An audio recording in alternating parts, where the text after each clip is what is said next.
Hey everyone, I'm excited to introduce to you Leah Chen at IBM. And yeah, what really stuck out to me, I feel like you're so ambitious and you have so many cool things. Like you do a lot to give back to the community. So I'm excited to share your wealth of knowledge and your wisdom with the world. I feel like you're wise beyond your years. Oh, that's truly so sweet. I really, really appreciate that. But thank you so much for having me on, Davidson. Like, I feel like podcast guest is one of those things that's on everyone's, I guess, like quote unquote, like bucket list. So it's cool to be able to do this. Is this your first time being on a podcast?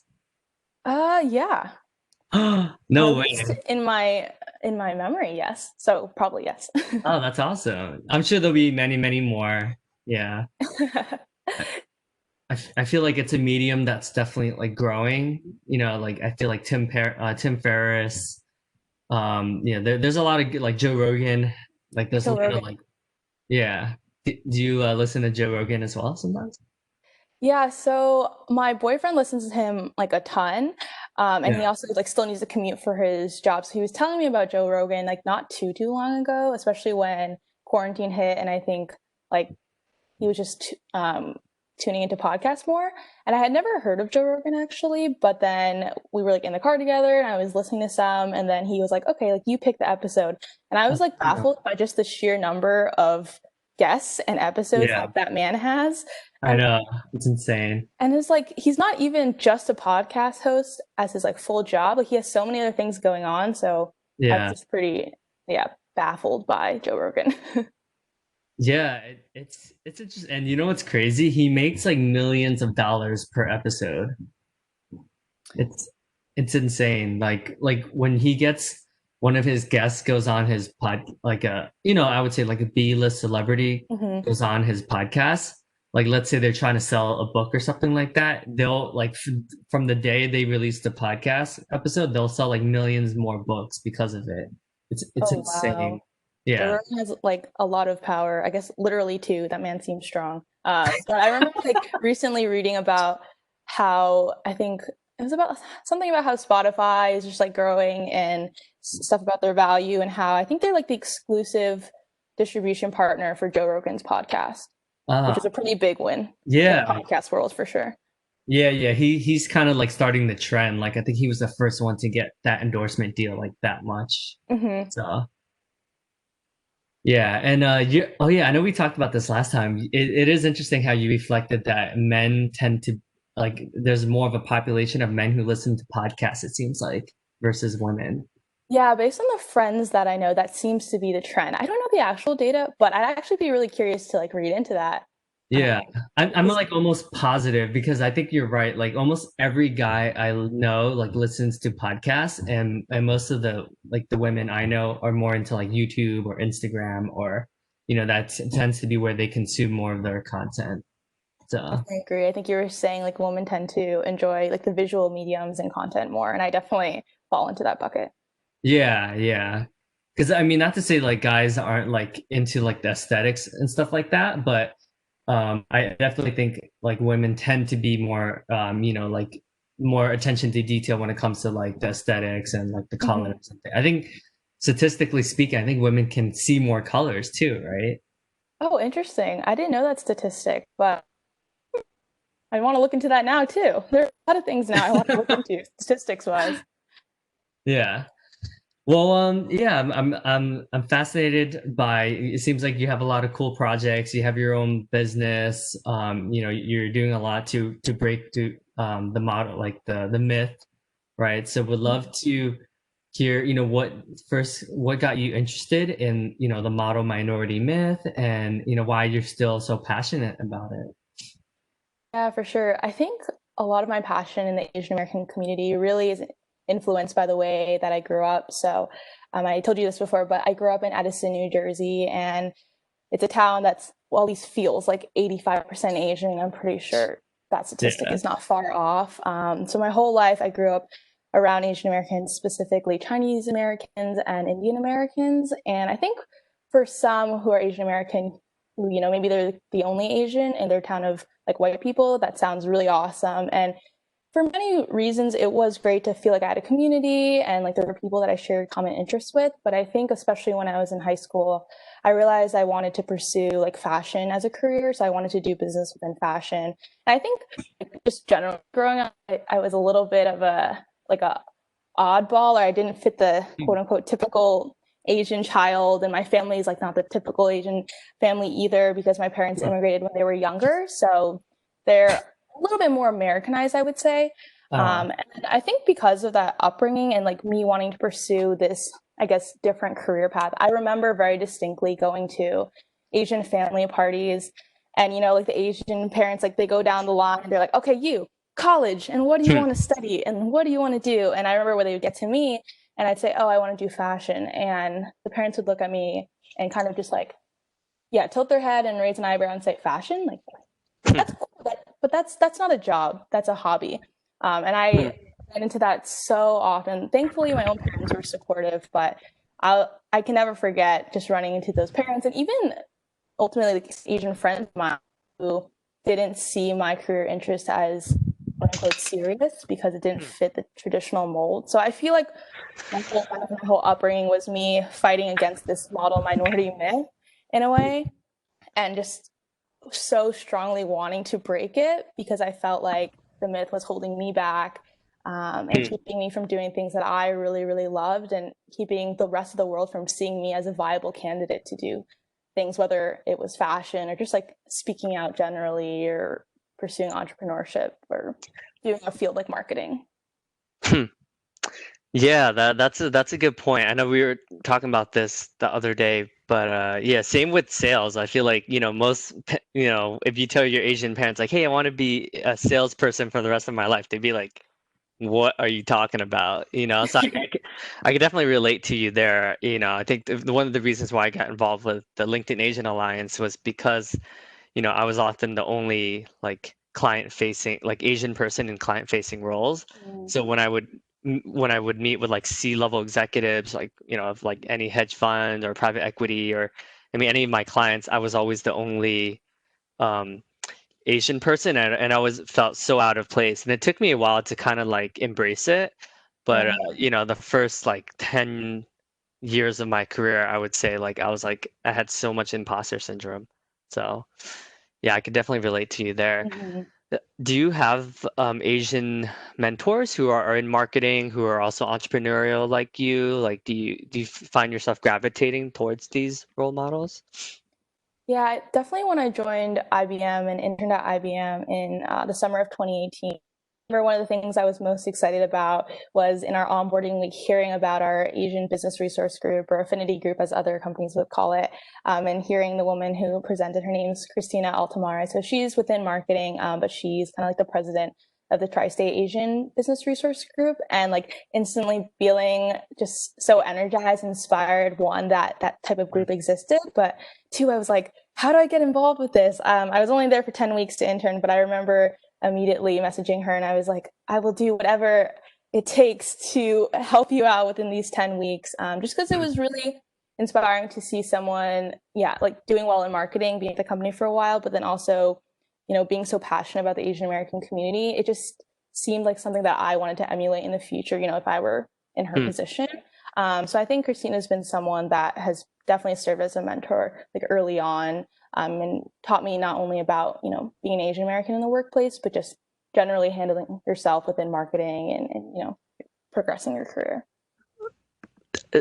It's interesting to see how one person can have such a huge influence in us, right? And sometimes they probably impact so many people that Yeah. sometimes they probably don't even realize like the impact, right? Especially when it is more rare, right? Like for me, I had a similar situation where I remember like I joined a company called Trinet, and one of the VP of sales, he was Korean, and I remember like I was like blown away. I was like, oh my God, like I have to get to know this person. So I pinged him like literally on the first day of work, and I was like, I want to meet you. I tried so hard. So, but it was awesome. He took me under his wing, and when he would come to New York, like we would go out in K Town, and he would like, and I'm so fortunate. Like I'm sure if I wasn't Asian, like he wouldn't, but he spent like, a lot of time to like coach me and mentor me and took me under his wing. So it is awesome, like when you do have like that sponsorship and that support to Yeah, help for sure. you, you know.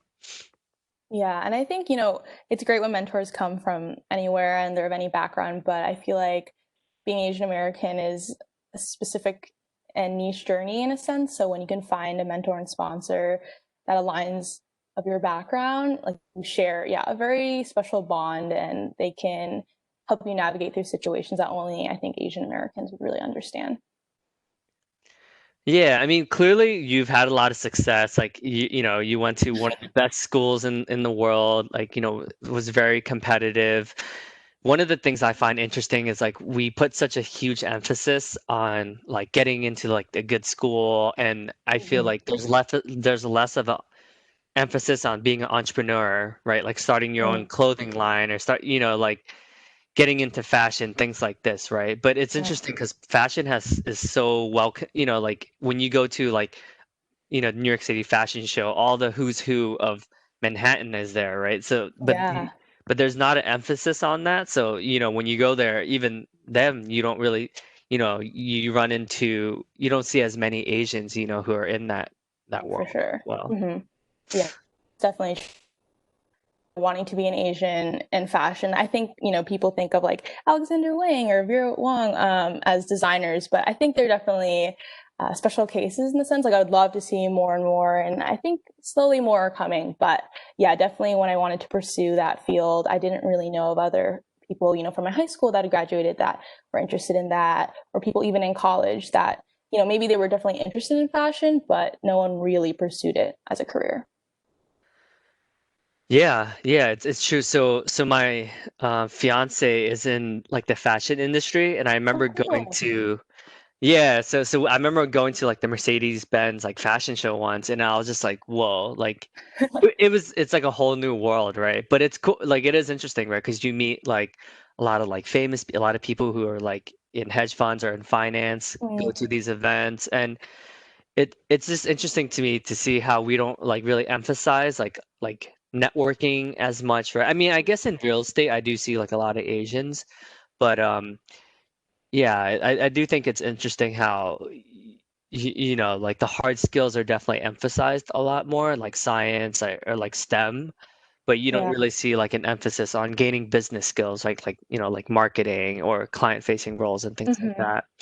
Yeah, no, that's definitely a good skill and point, and that's really cool that your fiance is in that industry. I'm just curious, like from her perspective, how did she get into it? Is it something that she always knew she was passionate about, like earlier on, or speaking to the point about connections, like did she know someone in the field? Yeah, it's so her family owns like their own textile business. Oh, cool. So yeah, so they do import from like Hong Kong and Japan. So but yeah, it is unique, right? Like I know when I meet all of her coworkers, like she's always like the only Asian, and she's always like what I've seen, like she's always like the only Asian other than like the family business. Mm-hmm. Um, Hmm. but yeah, it is connection like I definitely notice like just when I go meet like their clients and like when I am in that world, like it seems like everyone knows each other and it's all about like the network. um but yeah, I think networking is so important, and I feel like it's not emphasized enough in Asian households. Hmm. Yeah, it's an interesting point. I feel like when I grew up, maybe part of the reason why I pursued business was definitely because of like my mom's influence, and she's always been someone that like she's like a corporate executive now, which is really really awesome. She's definitely one of the people from a young age that inspired me to, be an Asian American woman in the workplace that speaks out and holds my Mm. ground, and like we can make our own money, do our own thing, pursue our business. So I definitely was inspired by her, and I think that's why I pursue so many of the things that I do now. So I feel like maybe from a younger age than most people typically experience. Like I think she did tell me it's always about EQ, it's always about the people you Mhm. know. And she kind of like ingrained that within me when I was young, and maybe I didn't really understand like how important that was, but I'm definitely Hmm. grateful that my mom told me those things early on. That's awesome. Yeah, I think like I think a lot of Asians think it's like, oh, work hard and you'll just you'll just get promoted, right? You'll be successful. I think what's missing is the executive sponsorship portion Yeah, of it, right? Like really, you can either make politics your friend or your enemy, right? definitely. I've learned in the past, like I've been burned by politics where I didn't really get to spend all that time and I was just relying on my results. But then I realized like results is only half of it, right? The other half is like actually having someone who will go to bat for you, who will be able to like present you, in a positive light. And I think that's something that, a lot of Asians don't really think about, like personally. Like I don't see many of those conversations happening. Yeah, that's such a good point, and something I've definitely learned within my first year at work. I remember talking to Christina, the president of the Asian Business Resource Group, and one of the, I guess, main issues for IBMers or Asian IBMers is talking about, yeah, how do you progress up that corporate ladder, and why are there not more Asian executives in leadership? And so I was kind of asking her why she thinks that's the case since she's been at the company for so long. And it's not that there aren't, a handful of Asian executives, but she was saying the exact same thing that you were, that, once those, I guess, special individuals reach that level, like they don't give back to the younger generations as much and Hmm. emphasize sponsorship and mentorship in the way that maybe other communities do. And I think the thing is, like, Hmm. who's going to sponsor, mentor the young Asian Americans the most? It's probably going to be the older generation of the people with the same background, right? So if they're not willing to Hmm. sponsor, then who is? Well, well, and I think some of the challenges because you kind of have to like fit in, right, to get to that executive, like the C-suite or the VP Yeah. level. So in a way, you almost, I wouldn't say like you have to be like a chameleon, right? You kind of have to be able to like speak the speak, walk the walk, like look the part. So Mm-hmm. in a way, sometimes when people do that, they almost feel like they have to. I think there's like a terminology for it. Um, but I hear that's why that's the case because like in a way you almost have to like lose some of your like identity to get to where you are. But then people reach a certain point where they're like, okay, now it's time for me to give back. But by then it's like almost Oh. too late. So that's the feedback that I get from a lot of like Asian executives when they kind of take some back to reflect on their career and then now they're like, oh, well, I want to give back now, you Oh, know? interesting. I'm not sure if you know, but is that, like, I guess in my mind, it feels like assimilation or a corporate assimilation almost. Does that also Yeah. happen for like Hispanic and Black communities? If you know. Yeah. Yeah, it does. It's oh man, what was it called? There's actually like a terminology for it, but yeah, it happens with them a lot because Mm. you get from what I hear, like a lot of like the black executives, like it's like you kind of have to quote unquote act white to be able to Mm. make it to the C-suite. And then, so your black friends are kind of like, well, he's sold out, right? Mm. But then it's funny because like you're still never truly accepted by the white executives because like, Yeah. at the end of the day, like you're still black. And then so you're kind of like it's kind of like you don't win on both sides. So they get it the worst actually. Interesting. Um, yeah, so that's what I hear from, having a lot of these conversations with um, Latinx and Black executives. Mm. Wow. Oh yeah, that's really, really interesting. And as you're explaining it, I guess it unfortunately does make a lot of sense that that's how um, BIP POC folks have had to rise up.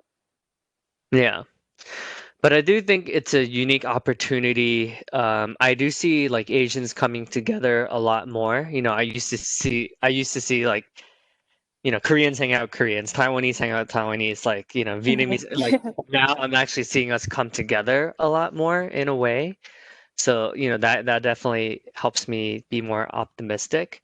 But Hmm. I do think, we still have a long way to go, right, to break through the ranks. And Yeah, for it's sure. frustrating for me too, because like when you look at the stats, like it can be misleading too, because, it'll be like, oh, this many percent of Asians are in tech companies, but they never really go into like, well, not the executives, like they never analyze the executives like or the C-suite. It's like so you don't actually know like so I think sometimes the image is portrayed like, oh yeah, we're doing fine. But if you look at the data, the reality is like, we're not really talked about as much. Yeah, I 100% agree. I feel like I often am reminding people that, I was reading this like Harvard Business Review study not too long ago, and they found that Asian Americans are the least likely to be promoted. And it makes sense. That's what I see in the workplace. But I feel like I do constantly have to remind folks, not just non-Asians, but Asians too, that that is true. And Yeah. I think when you're like an early professional hire, within your career not too long, like you don't realize that, right? Because you feel like, oh, there are a lot of Asian Americans around me, but when you look up, you're like, wait, there's something missing. There's a gap. Yeah, yeah, and it's I think we're making progress. I think I get it. Like if you look at like the big picture, like there is more room, there is more progress to be made, like specifically in the Black and Latin community, right? Like in terms of numbers, like like big picture, like they still have like a long way to go, right? But it's just frustrating that we're never a part of the conversation, right? It's sort of like, Totally. but it's typical of us, right? Because it's like it almost like the cultural values of kind of stay in your lane, like just do a good job and not, don't cause a ruckus. It's what Exactly. we're taught to do, right? So, I mean, who can blame us, right? In a way, but I feel like our generation is starting to change that.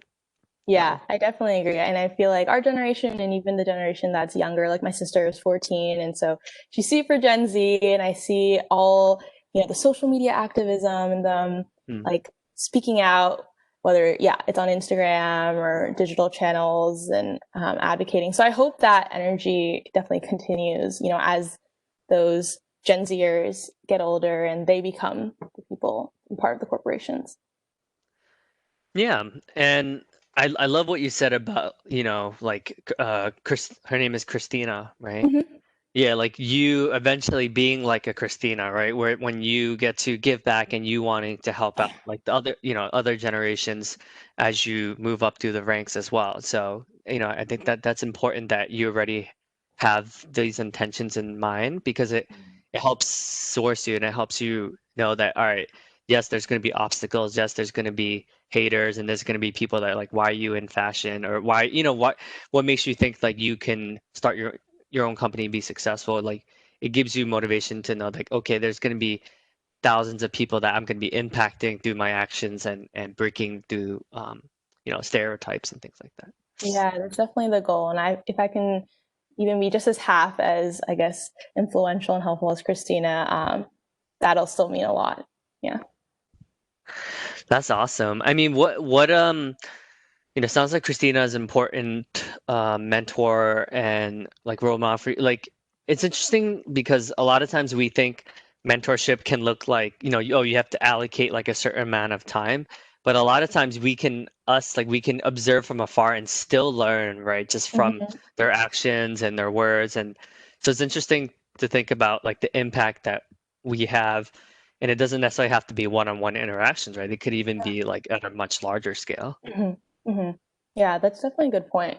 Yeah, I think something I've definitely appreciated not only about Christina, but just like effective mentors is people who don't just like talk the talk, but they walk the walk. Like I feel like a lot of mentors say like, oh, I'm here to help you find opportunities and like bring you into conversations. But something that I've really appreciated since being at IBM is like, I feel like I have really been brought into conversations with the Asian Business Resource Group. And like a few months in when I started, she was like, oh, do you want to be one of the site leaders for New York City? And that's actually how I met you, through the collaboration events. And I was like, oh, that's like really humbling and crazy that she would have been asking me. Like I feel like I'm so young and everyone else is so much older, but she really recognized that passion and was like, people who have that passion are willing to put in effort should be rewarded. So I think that's something that's really stuck with me. Yeah, it's cool because a really great mentor can see something in us that we don't even see ourselves yet, right? I think Yeah. that's what's so cool. And so you just need that one person to start to believe in you, and then it has a trickle down effect where then it really starts to, it becomes like, oh, okay, yes, like maybe there's something here, right? And then when you start to see yourself like being a leader, then it's interesting how that works, right? But you just need that one person to believe in you. Yeah, exactly. That's awesome. And so tell me a little bit more about, why are you so passionate about like social media and like professional branding? I definitely think that you do a great job of being authentic and a way of using the platforms to share your voice and be heard. Yeah, I really appreciate that. That is the goal. So I'm glad it feels authentic and it feels me. But yeah, I don't know. I've always been really fascinated by social media, I guess from a young age. Maybe it's because I'm like bordering millennial Gen Z, so I just kind of grew up with it as it exploded. But I've always found that it's just super interesting to be able to connect people from like all over the world digitally and create these really like passionate, energized communities when you have never met each other, but you're like connected on social media. I don't know. To me, that's always just been fascinating. Maybe it's like the introvert in me, in that I love that I can connect with people on other platforms that don't have to be face to face. But I think that's the very broad, like, first introduction of how I just wanted to look into it. But yeah, as I was getting into it more professionally, I loved how social media felt like a balance of creative and analytical, right?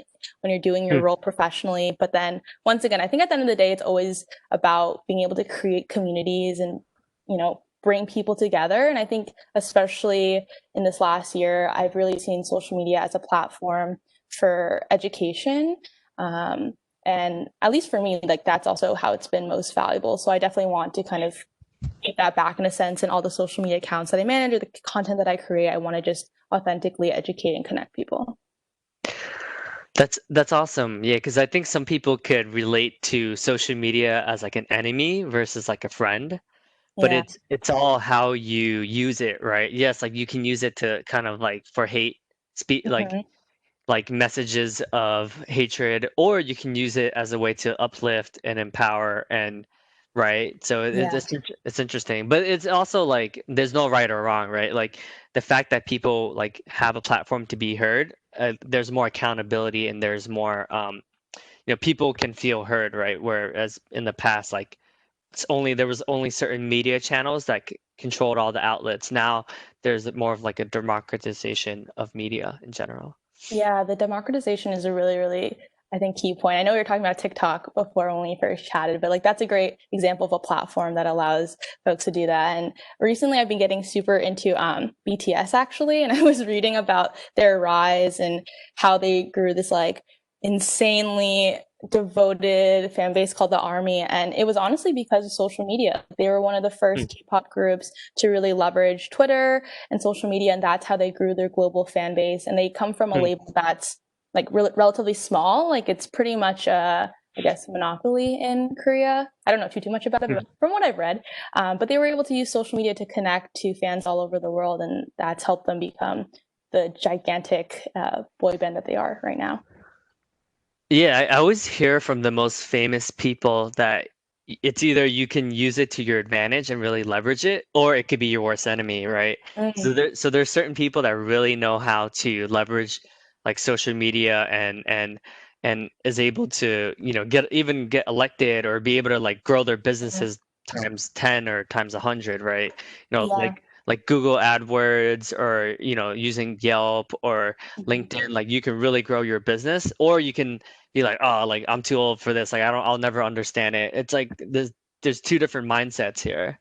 Yeah, that's a great point. And I think another thing I really love about social media is just that the barrier to entry is, at least to me, it feels almost non-existent compared to, say, like other roles or other industries or just other platforms. Like I feel like, Mm. you know, anyone can access Instagram, anyone can create a Facebook page. Of course, it takes work and effort to understand how to best utilize the platform and create great content, but to even just put your name out there, like it's super, super simple. And so I feel like, anyone can really take advantage of the opportunity that's in front of them, and people just treat it, I guess, differently. And obviously, some are more successful than others. But I just like the idea that the opportunity is out there for anyone if they want to take it.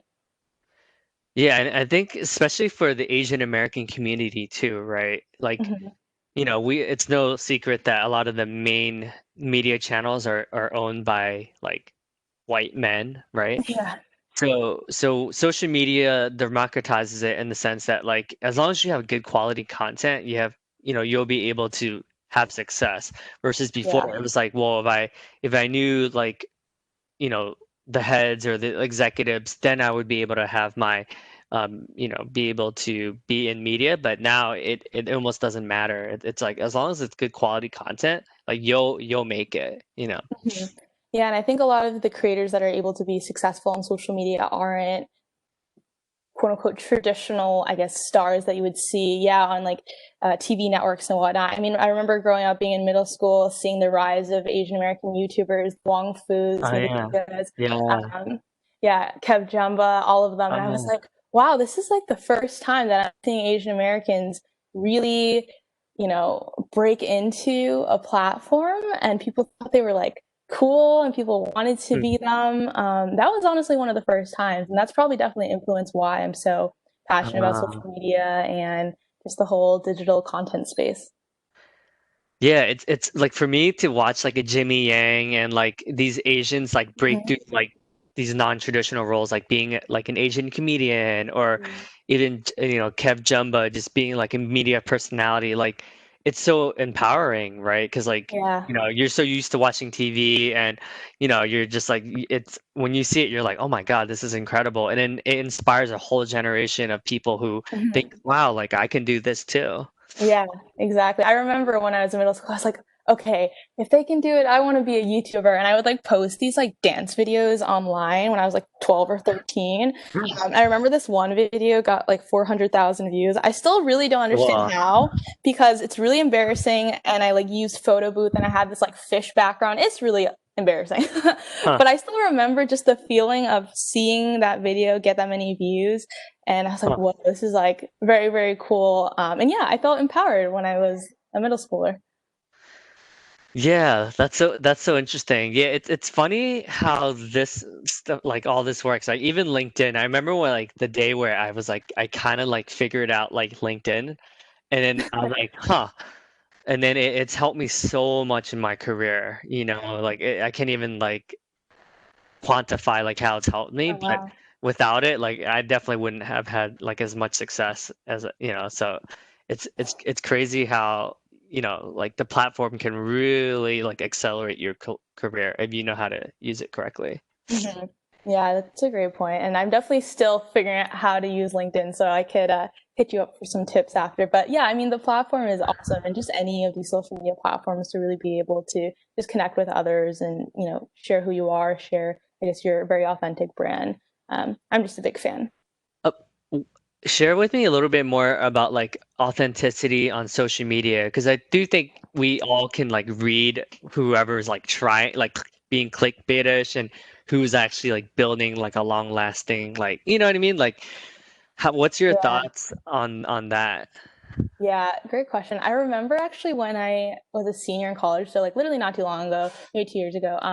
And I was like, okay, I'm working in social media after I graduate. And I had this weird like 2 month period where I was very jaded about social media. And I was like, oh, Mm, social media is just these influencers who are getting paid and they like look this one way, but they just filtered all their posts, and people are just like, mm, posting about their lives on their stories, but they're not really living it. I was like very, very jaded. And it's funny because like, look at me mm, now, like fast forward and I'm on the totally different side.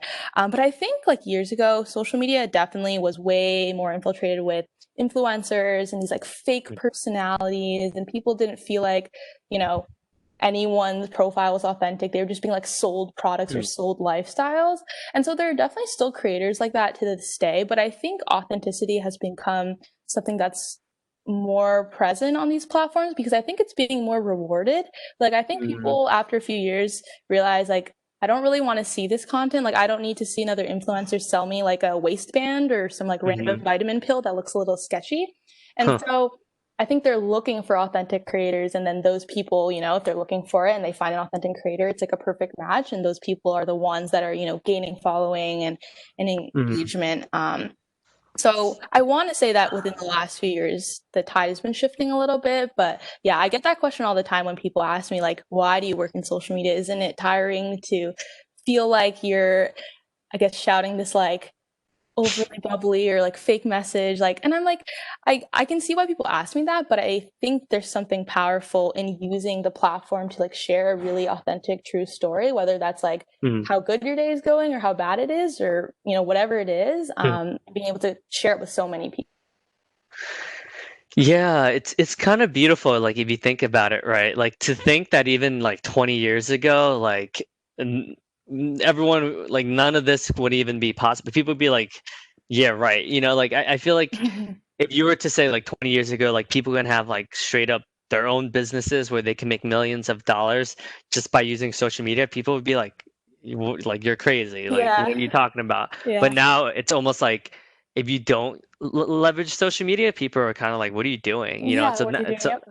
yeah, so it's cool to see. Yeah, and I like what you said about like authenticity. I think you're right, right? I think as we, humans like can tell who's being like real, and it's like if it's something, it's funny because like there's sometimes where like I'm like, oh, this probably won't get a lot of like likes or a lot of engagement, but when it's super authentic, it just naturally just gets like a ton of engagement. Whereas like when I try to get likes and stuff, I don't get that many because it's like coming off as like okay, like you know what I mean? Like I think to your Yeah. point, like it's not as authentic as like the ones that's like I'm just being real, you know?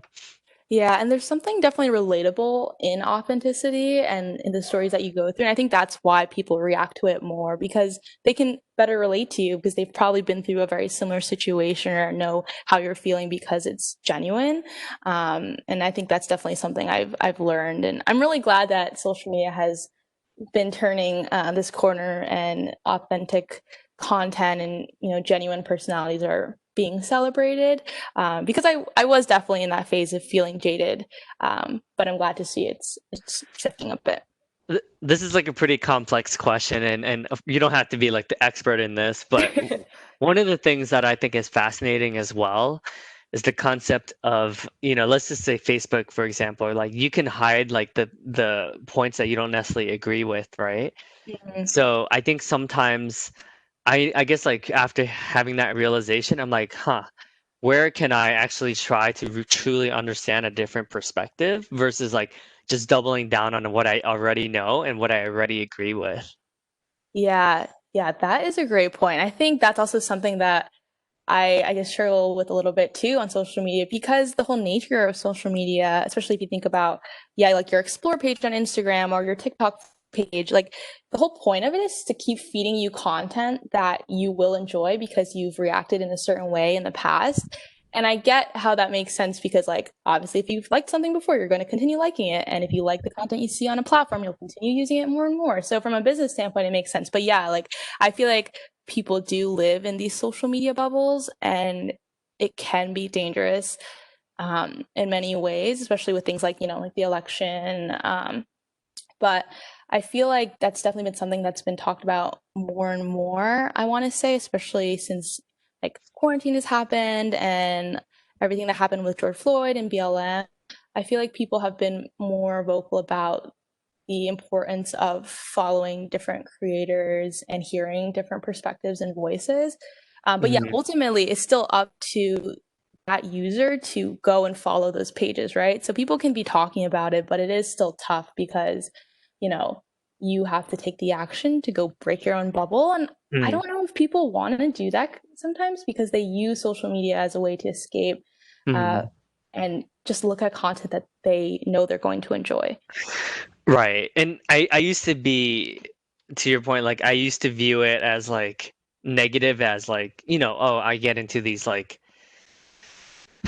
holes of like never ending like stuff, right? So in like almost like an addiction, but sometimes I'm like sometimes like it's helpful to kind of escape, or especially if you have like a really like bad day, like similar to how people watch movies or read comics or whatever, watch cartoons and stuff like that, or play video games. Like sometimes like you do need just like a break to just kind of laugh and giggle or whatever it is, right? Like I watch a lot of couple videos with my partner, and like it's funny, like makes us laugh because like you're kind of like, oh yeah, I do that too, like yeah, it's like relatable.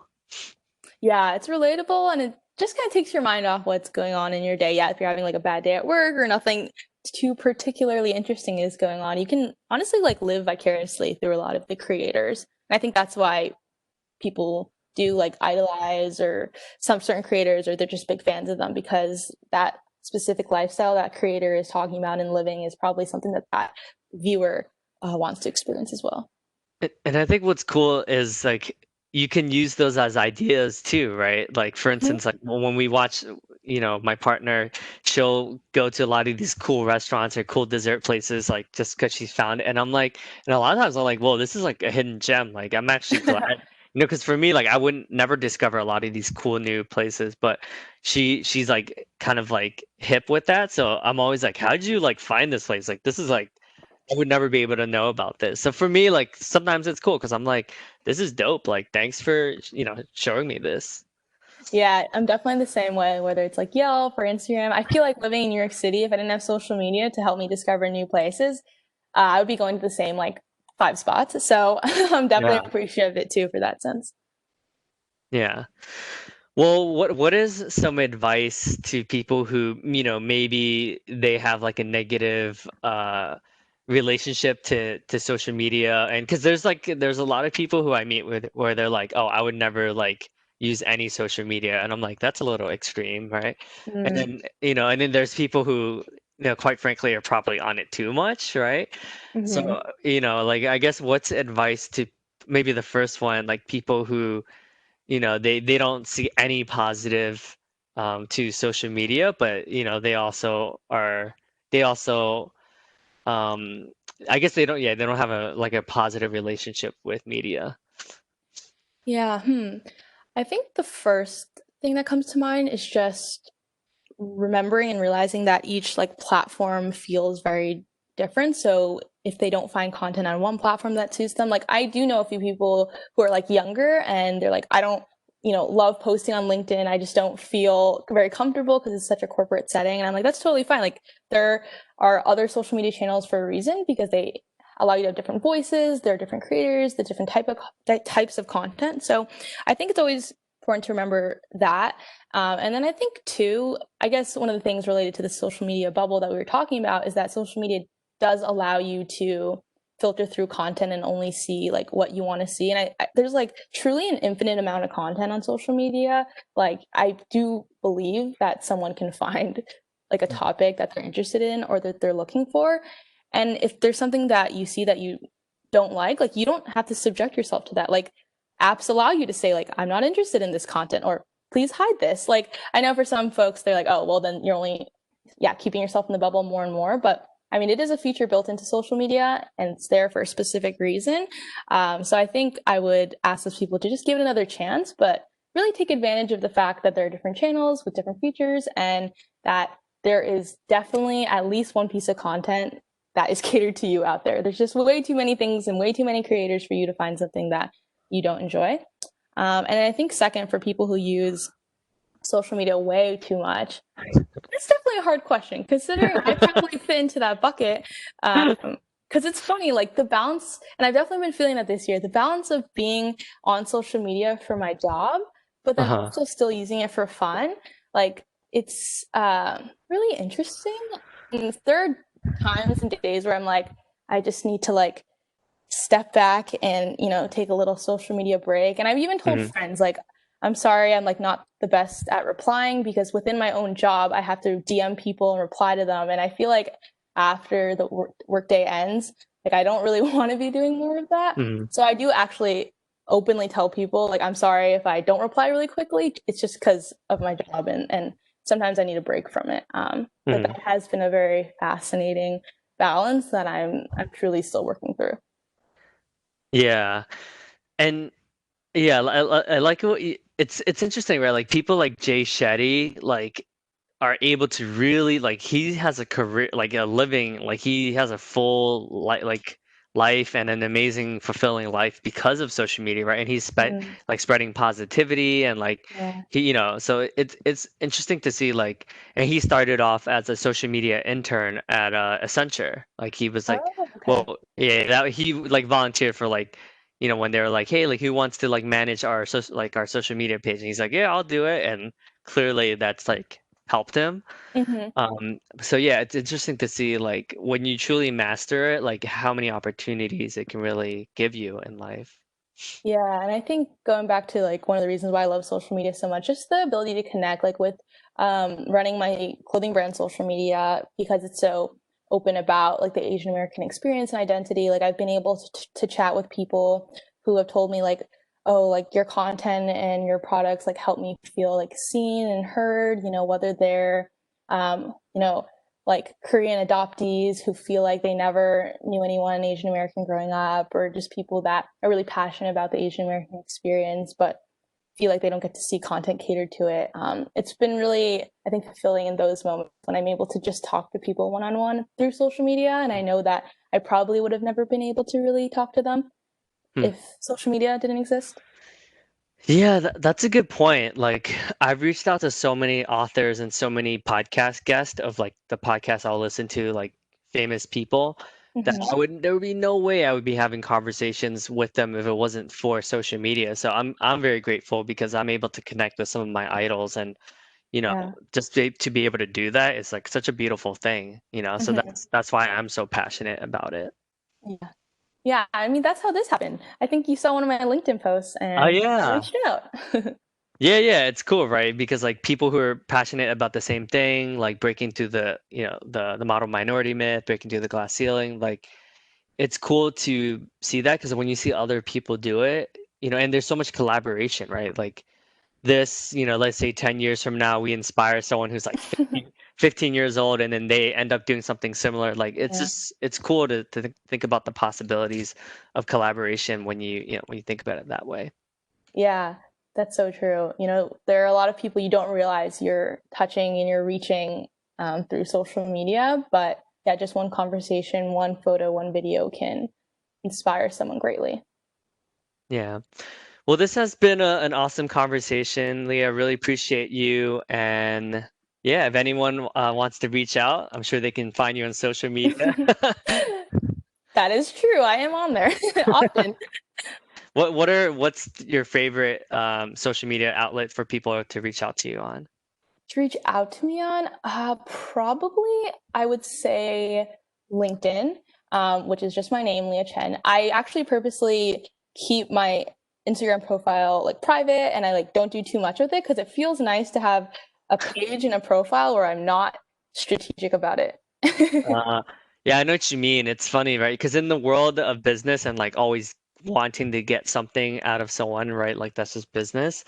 Like sometimes they're just like, all right, I just want to be able to have a conversation and not have an agenda or not have something, right? Like, and it's refreshing sometimes to not have to think like, oh, there has to be a purpose to this, Hmm. whatever the outreach or whatever it is. So, Exactly. yeah. Well, thank you so much. I want to acknowledge you for being able to, being able to inspire others and being able to share like your wisdom and being able to relate to something that some people could view it as like negative, but be able to see the possibilities and the positive things that come from social media. So appreciate you. Yeah, no, thanks so much, Davidson, for even giving me this platform and just like connecting with other people. It's awesome. I feel like when people have podcasts and not only are they able to connect with others, but they're actually sharing that connection and sharing like the knowledge and spreading it. So thank you. Yeah, you're welcome.